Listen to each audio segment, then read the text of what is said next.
storylines history on the line for Patriots, Eagles. The Super Bowl LII matchup is set, so here are 10 storylines to monitor heading into the Eagles-Patriots clash on February 4th. History. Stop us if you've heard this before. But you should probably hear it anew. The Patriots are making a record 10th Super Bowl appearance. No other franchise has reached the game more than 8 times, and have their sights set on a 6th Lombardi Trophy, which would tie the Steelers' all-time record. A New England win would also mark the 3rd time a team has won the Super Bowl 3 times over a 4-year stretch. The 1992, 93 and 95 Cowboys did it first, followed by the 2001, 03 and 04 Patriots. These Patriots would also be the first NFL team to repeat since those 2004 Pats did it. By beating the Eagles in Super Bowl XXXIX. Bill Belichick will extend his own record by appearing for the 8th time as a head coach and could push another mark forward by getting a 6th victory, and he'd be able to rechristen his boat 8 rings as he also won a pair as a coordinator for Bill Parcells' New York Giants in 1986 and 1990. Last, and certainly not least, is quarterback Tom Brady, who will suit up for the record 8th time as a player, improving a record he already had. Earning ring number 6 would also break the hardware tie he currently enjoys with Hall of Fame pass rusher Charles Haley. Brady also owns a slew of Super Bowl career passing records: attempts, 309, completions, 207, yards, 2,071, and TDs, 15, among them that he'll only make more unattainable.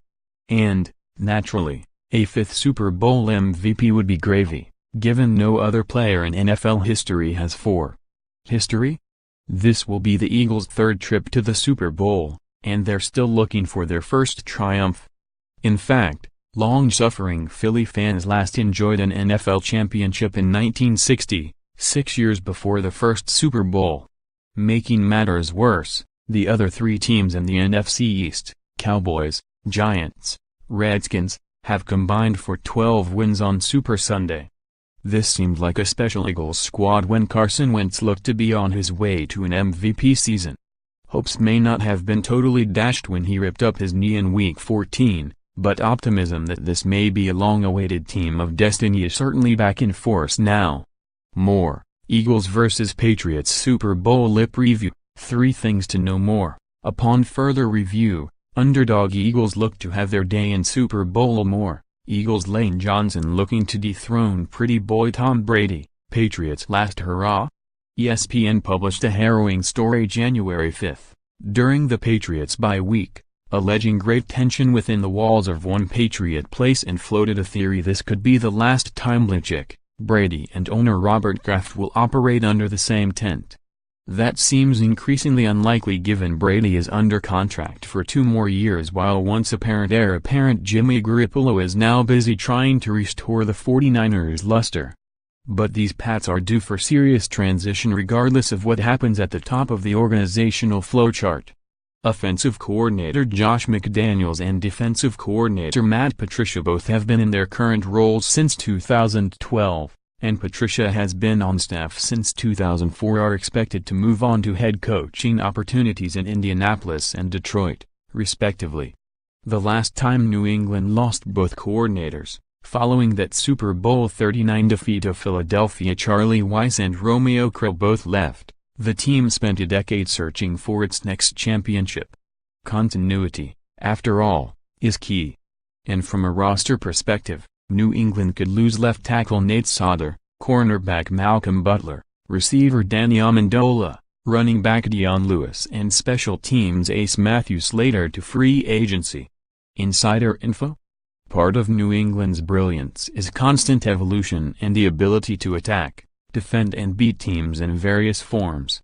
Still, the Eagles might at least cull some tendencies of individual Patriots and perhaps other insights from running back LeGarrette Blount, a Patriot from 2013 to 2016, minus a side trip to Pittsburgh in 2014, and defensive end Chris Long, who got a ring with New England last season.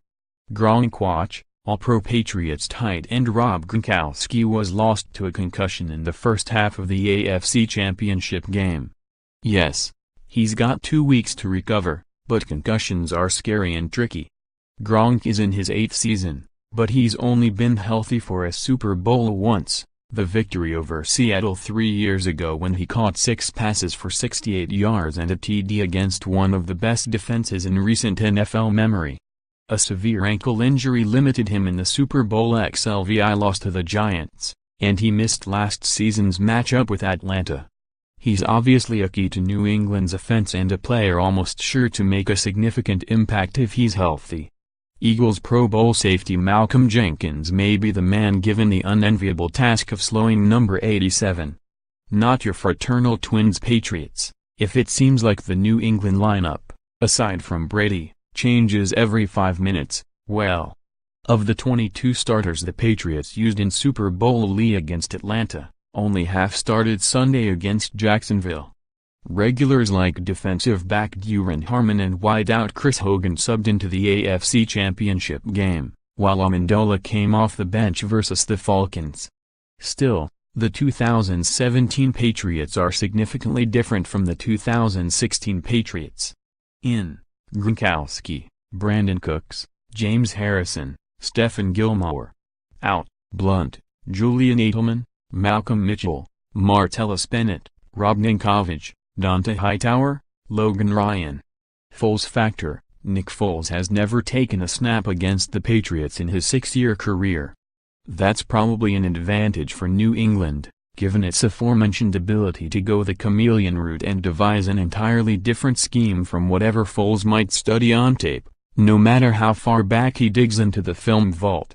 But Wentz's fill-in deserves credit, too, especially in the wake of a rocky return to the starting role after Wentz went down December 10. But the playoffs have been a different story.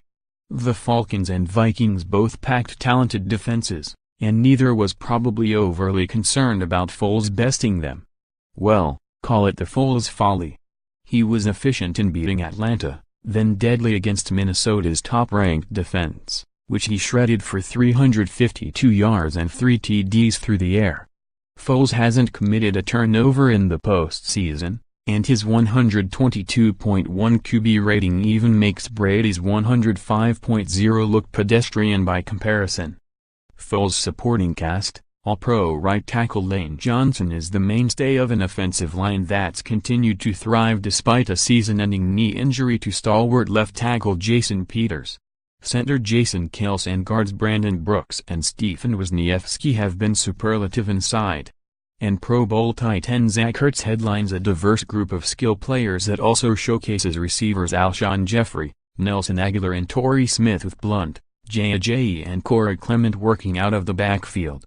Not one member of the NFL's third-ranked scoring attack had 1,000 yards from scrimmage, however 7 of them had at least 400. Including 499 from Ajayi, 6.2 yards per touch, in just 7 games following his mid-season trade from the Dolphins.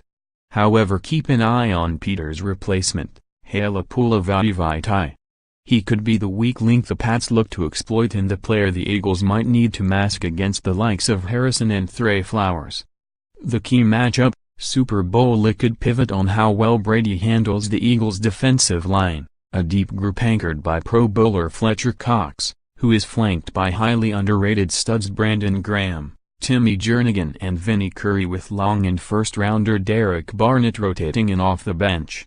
Philly's front four generated 33 of the team's 38 regular season sacks and doesn't need help from the linebackers to apply pressure. It's also the foundation of the league's top-ranked run defense. What does that mean for Brady?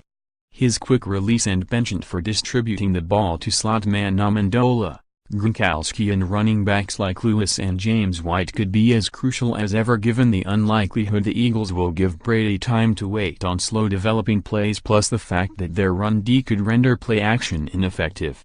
Bulletin board: the Jaguars showed no fear of the Patriots and played that way, giving New England all it could handle in the AFC title game at Gillette Stadium.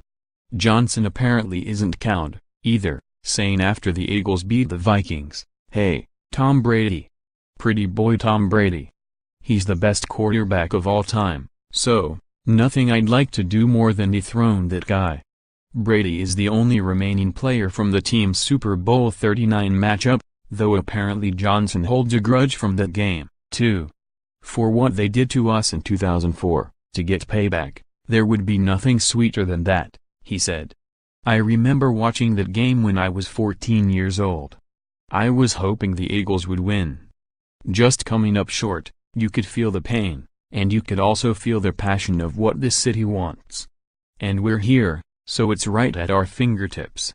Jeffrey Lurie, who's owned the Eagles for nearly 24 years, is also eager to finally hoist the Lombardi Trophy, saying, "We have something to do in Minneapolis. One more win." And of course there's Jeffrey's innocuous but memorable prediction uttered on the final day of the 2016 season, "I guarantee you will win the Super Bowl next year." Sure, he was a Chicago Bear at the time, but, taken verbatim, his unqualified prognostication has not yet been debunked. Meanwhile, the Patriots plan to do their talking between the lines. Seems to work for them. Follow Nate Davis on Twitter @ByNateDavisPhotos. One great shot from every Super Bowl.